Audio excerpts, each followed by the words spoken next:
चलो दोस्तों, मेरा सभी को नमस्कार। हमारे YouTube चैनल डेस्टिनेशन बिन नवनीत पे आप सभी का स्वागत है। हम पॉलिटी पढ़ा रहे थे, यानी पॉलिटी का सिलसिला लेके चल रहे थे।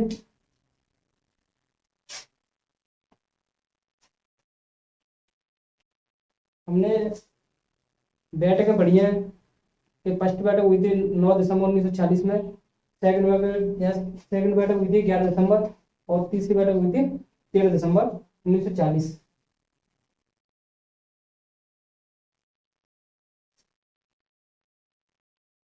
9 दिसंबर, 11 दिसंबर और 13 दिसंबर 1946, सभी के लिए 1946 है। अब मेंशन कर रहे हैं इसे। आपको पता है, यहाँ पे अपने अस्थायी अध्यक्ष पड़े थे अस्थायी डॉक्टर सच्चिदानंद सिन्हा पहली बैठक में। दूसरी बैठक में हुए थे डॉक्टर राजेंद्र प्रसाद जी, जो भारत यानी फर्स्ट प्रेसिडेंट रहे, राष्ट्रपति। और तीसरी बैठक में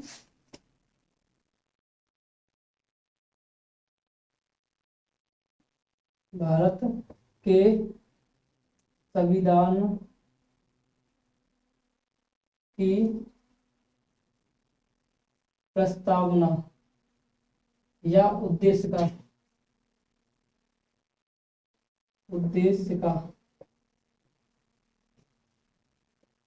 ये प्रस्तुत की पंडित जवाहरलाल नेहरू जी ने।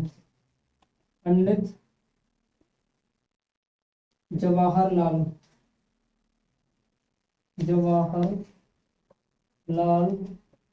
नेहरू ये प्रस्तुत की थी। मेरे दोस्तों, यहाँ से बहुत सारे प्रश्न बनते हैं आपके पेपरों में कि प्रकट ने किसने की, यानी प्रस्तुत किसने की उद्देश्य का प्रस्तावना। और ये तीसरी बैठक में लेके आए थे ये 13 दिसंबर 1946 में। और आपसे मेरी एक रिक्वेस्ट है मेरे प्यारे दोस्तों कि आपके पास बहुत सारे यूट्यूब चैनल हैं, उन पे यानी कि ट्रिक ट्रिक बेस पर बहुत सारे लोग पढ़ा रहे हैं।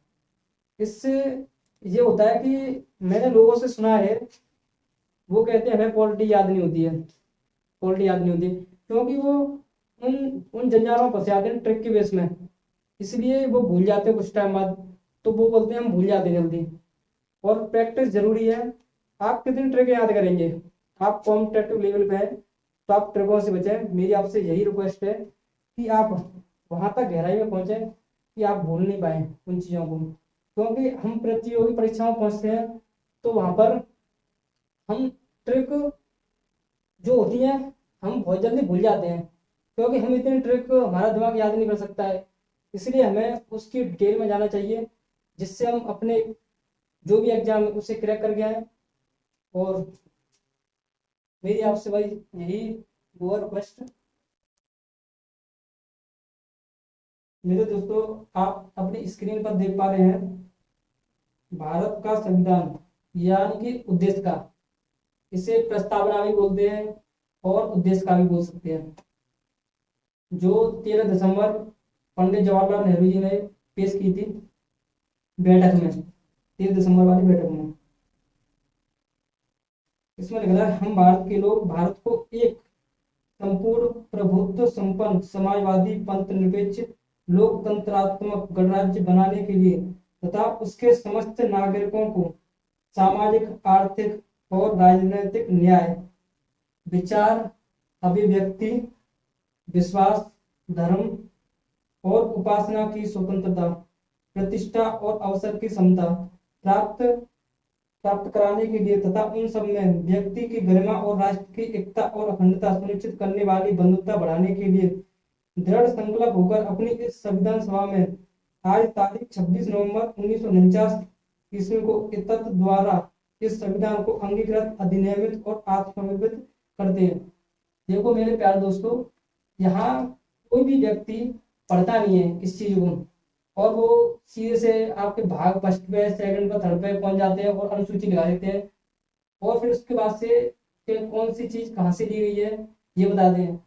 लेकिन संविधान की प्रस्तावना पर बहुत कम लोग बात करते हैं। मैं तो ये कह रहा हूँ आपको इसे पढ़ना चाहिए, क्योंकि ये हमारे पूरे संविधान का सार और इसके उद्देश्य का पता चलता है। मैं तो ये कहता हूँ आपको ये पढ़ना चाहिए, क्योंकि आप जब प्रस्तावना पढ़ते हैं तो आपको प्रस्तावना में ही पूरे संविधान का सार पता चल जाता है। देखिए मेरे प्यारे दोस्तों, एक केशवानंद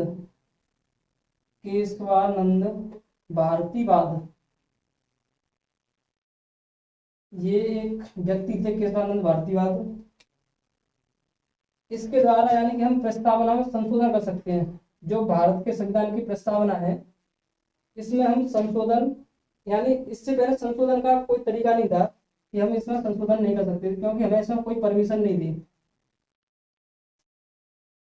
1973 केशवानंद भारतीवाद 1973 के द्वारा भारत के संविधान की प्रस्तावना में हम संशोधन कर सकते थे। इसलिए आर्टिकल अनुच्छेद 368 के तहत, आप स्क्रीन पर देख पा रहे हैं, आर्टिकल 368 के तहत हमने पंथ निरपेक्ष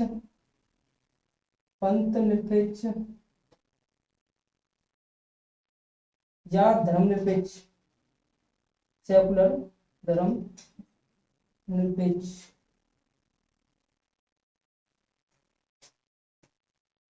समाजवादी,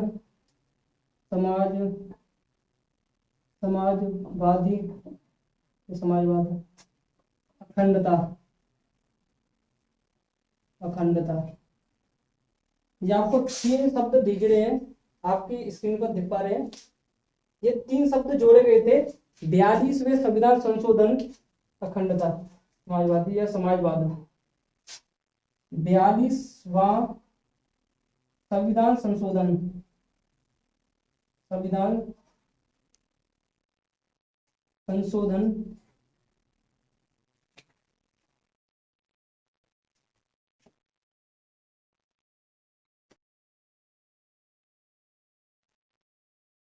उन्नीस सौ 76 के द्वारा ये 3 शब्द जोड़े गए थे।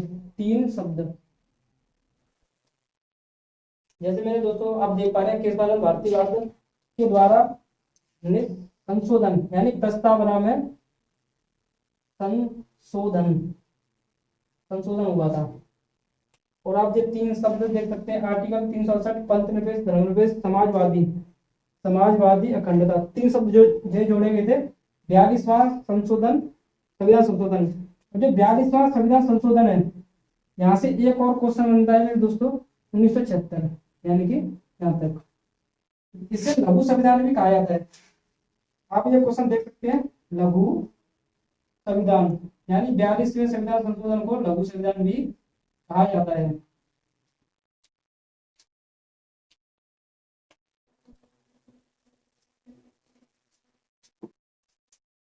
आपने पढ़ लिया होगा मेरे दोस्तों, आर्टिकल 368 ये संविधान संशोधन के लिए, संविधान संशोधन, इस आर्टिकल के तहत संविधान संशोधन किया जाता है। मैं भी इसे रब कर रहा हूं, आप इसे लिख लें, आर्टिकल 368।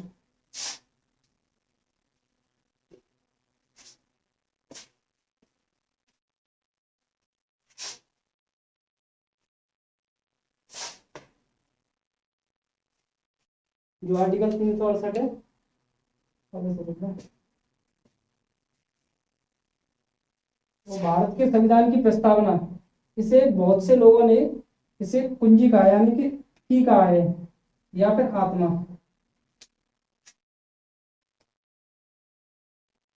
संविधान की आत्मा या कुंजी, कुंजी को बोलते हैं की। आप देख पा रहे होंगे यहाँ पर, आप इसे नोट कर लें, मैं भी इसे भी रख कर रहा हूँ।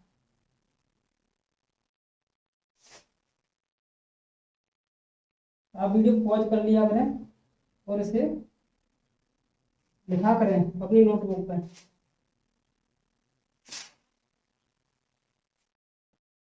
आपने लास्ट में जो उद्देश्य का थी संविधान की प्रस्तावना जो फ्लैश हो रही थी, उसमें लिख रहा था 26 नवंबर 1949 को अंगीकृत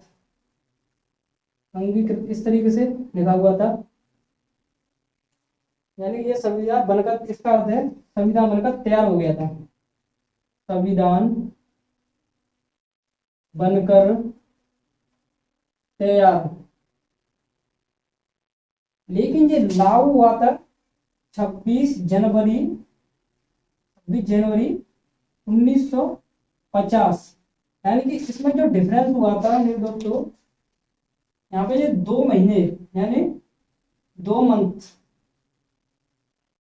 जो 2 महीने ये डिले हुआ था, ये किस कारण हुआ था? यहाँ पर हमारे देश के जो फर्स्ट प्राइम मिनिस्टर थे, पीएम, फर्स्ट पीएम, वो थे पंडित जवाहरलाल नेहरू या पीटी नेहरू। 26 जनवरी 1930 में लाहौर अधिवेशन, लाहौर अधिवेशन में इन्होंने संकल्प लिया, यहाँ पे इन्होंने संकल्प लिया था कि हम इस दिन 26 जनवरी को अपना अपना पूर्ण स्वराज दिवस, आप इस डेट को ध्यान रखें, यानी कि इन्होंने यहाँ पे एक संकल्प लिया था कि हम पूर्ण स्वराज दिवस मनाएंगे, पूर्ण स्वराज दिवस। तो इसे ही बोला था स्वतंत्रता स्वतंत्रता दिवस, जो बोलते हैं इंडिपेंडेंस डे। पहले 26 जनवरी 1930 के बाद 1947 तक इसे पूर्ण स्वराज दिवस या स्वतंत्रता दिवस के रूप में मनाया जाने लगा था। लेकिन हमें आज़ादी मिली 15 अगस्त 1947 को। 15 अगस्त 1947 को हमारे देश को आज़ादी मिली, यानी आज़ादी मिली। तो हम यहाँ पर ही इसे स्वतंत्रता दिवस मनाने लगे 15 अगस्त को। लेकिन जो 26 नवंबर 1949 को हमारा संविधान बनकर तैयार हुआ था, फिर उसके बाद 26 जनवरी 1950 को लागू हुआ था। जो बुद्धिजीवी लोग थे, उन्होंने कहा जो भाई 26 जनवरी को संकल्प लिया था हमारे फर्स्ट प्राइम मिनिस्टर ने, तो ये डेट एक बहुत महत्वपूर्ण डेट थी, इसलिए उन्होंने कहा कि हम इसे गणतंत्र दिवस के रूप में मनाएंगे। अब इसे हम गणतंत्र दिवस के रूप में मनाएंगे, इसलिए ये 2 महीने डिले हुआ था। और हमारी 15 अगस्त थी तो वो दूर थी, या जनवरी से दूर थी। और हमें हमें ये पता है आपको, हमें यानी 15 अगस्त को मिली थी स्वतंत्रता। इसलिए यहाँ पर 26 जनवरी को हमारा गणतंत्र गणतंत्र दिवस, आप इंग्लिश में बोलते थे रिपब्लिक डे, रिपब्लिक डे। आपको दिख रहा होगा यहाँ पे बहुत सारे लोग इसे इंडिपेंडेंस डे यानी इसे बोलते हैं, जो कि गलत है। इसे बोलते हैं गणतंत्र दिवस। यहाँ पे हमारा संविधान लागू हो गया था पूरी तरीके से। यहाँ पे जो 26 नवंबर कुछ अनुच्छेद थे यानी आर्टिकल थे, वो लागू हुए थे, लेकिन इसके बाद पूर्ण रूप से हमारा संविधान लागू हो गया था। आप इसे लिखें तो हमारा 2021 यानी 26 जनवरी 2021 आने वाला है। आप इस चीज पर देख पा रहे हैं। आपको इसके पीछे का इतिहास पता चल गया होगा कि 26 जनवरी यानी जो 26 जनवरी है, इसके पीछे का इतिहास आपको पता चल गया है कि हम पहले जो 26 जनवरी 1930 तक यानी 47 तक हम इसे पूर्ण स्वराज दिवस यानी स्वतंत्रता दिवस के रूप में मनाते आ रहे थे। लेकिन 26 जनवरी आज 2021 है, हम इसे गणतंत्र दिवस के रूप में मनाते हैं यानी रिपब्लिक डे। तो ये हमारा 72वां हुआ, 72 72 ईयर इसे मनाएंगे। आपने लिख लिया होगा मुझे उम्मीद है।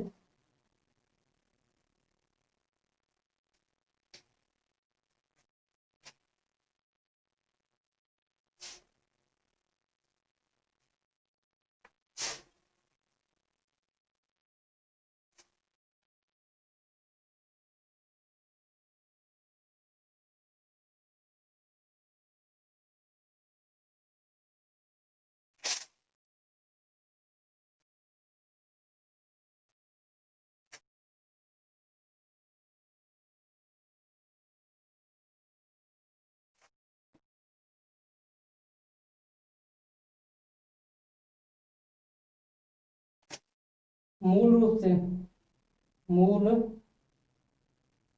रूप से जब संविधान हमारा, यानी हमारे संविधान का निर्माण हुआ था, तब मूल रूप से आर्टिकल यानी कि अनुच्छेद, अनुच्छेद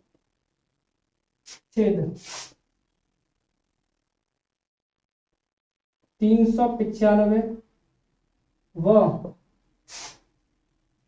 भाग 22 8 अनुसूचियां, अनुसूचियां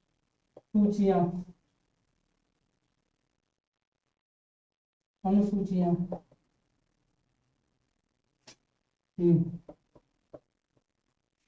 ये पूछ लेता है आपका, यानी आपको वर्तमान वर्तमान में वर्तमान में आर्टिकल देख रहे हैं आपको, आर्टिकल लगभग 450 प्लस होंगे, ये कंफर्म नहीं होते हैं, ये बढ़ते बढ़ते रहते हैं डेली।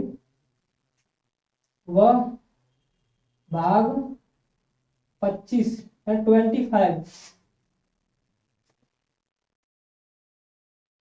12 यानी 12 अनुसूचियां, अनुसूचियां यानी इसमें चार अनुसूचियां और जोड़ दी गई हैं, हम इनके बारे में अभी पढ़ेंगे।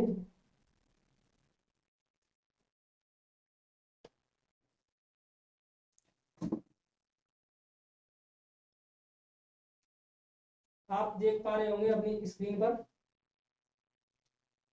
ये हमने लिखे हैं अनुसूची। अनुसूची मूल रूप से 8 अनुसूची हैं, ये आपको पता है, और जो 4 हैं वो जोड़ी गई है संशोधन द्वारा।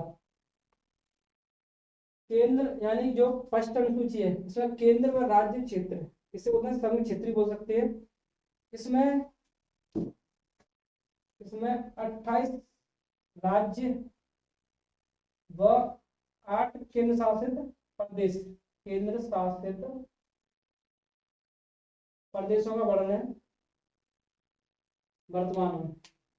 वेतन संबंधी जैसे राष्ट्रपति, उपराष्ट्रपति और मुख्य न्यायाधीश के वेतन संबंधी इसमें जानकारी है, यानी इसमें डिस्क्राइब किया गया अनुसूचित 2 में।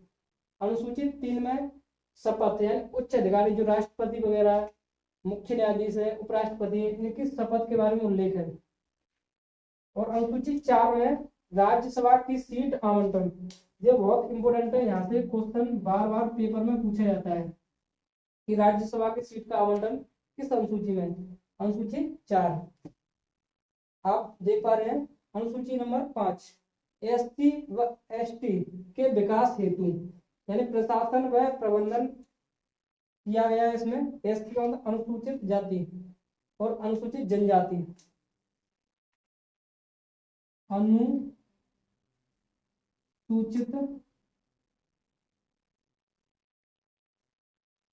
जाति, और एसटी का मतलब अनुसूचित जनजाति, अनुसूचित जनजाति, यहाँ ये अंतर होता है इसमें एसटी एसटी। अनुसूची नंबर 6, जो 7 सिस्टर में से जो 5 राज्य हैं उनके लिए विशेष प्रावधान है एसटी एसटी जाति के लिए, यानी अनुसूचित जनजाति। यहाँ पर पहाड़ी इलाका है, पहाड़ियां हैं यहाँ पे, तो यहाँ पे अनुसूचित जाति जो जनजाति रहती है, असम, मेघालय, सिक्किम, त्रिपुरा, मिजोरम, ये 5 राज्य ऐसे हैं, इनके लिए विकास हेतु विशेष प्रावधान हमारे संविधान में दिए गए हैं। अनुसूची नंबर 7, अनुसूची 7 में केंद्र सूची व राज्य सूची के बारे में बताया गया है और समर्थ सूची के बारे में बताया गया है। जैसे केंद्र सूची में अंतरराष्ट्रीय मामले या विदेशी मामले या अंतरराष्ट्रीय संबंधी के बारे में यह बताया गया है। राज्य सूची में जैसे पुलिस, भूमि सुधार, भूमि सुधार इनके बारे में, यानी इनके विषय है ये, इन पे कानून राज्य सूची बना सकते हैं। और समर्थ सूची में समर्थ केंद्र व स्टेट दोनों मिलकर कानून बनाती है, यानी कि इनके जो समर्थ सूची है ये दोनों मिलकर बनाती है। जैसे शिक्षा या मजदूर संगठन, शिक्षा पर कानून बना सकती है ये दोनों मिलकर, केंद्र व राज्य। 8वीं अनुसूची भाषा से रिलेटेड है। इसमें मूल रूप से हमारी 14 भाषाएं थी, 14 भाषाएं थी मूल रूप से। आप यहाँ तक देख पा रहे होंगे, मूल रूप से 14 भाषाएं। देखें वर्तमान में 22 भाषाएं, इसमें अंग्रेजी शामिल नहीं है। 22 भाषाएं, आप इसे ध्यान से नोट करें। उम्मीद करता हूँ दोस्तों आपने लिख लिया होगा ये 8 अनुसूची। अब मैं भी इसे रख करता हूँ।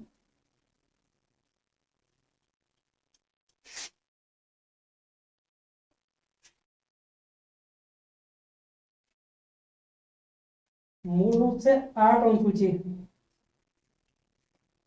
अब जो 4 जो संशोधन द्वारा जोड़ी गई है, 9वीं, 10वीं, 11वीं, 12वीं अनुसूची, आपको यहाँ पे ये जोड़ी गई थी।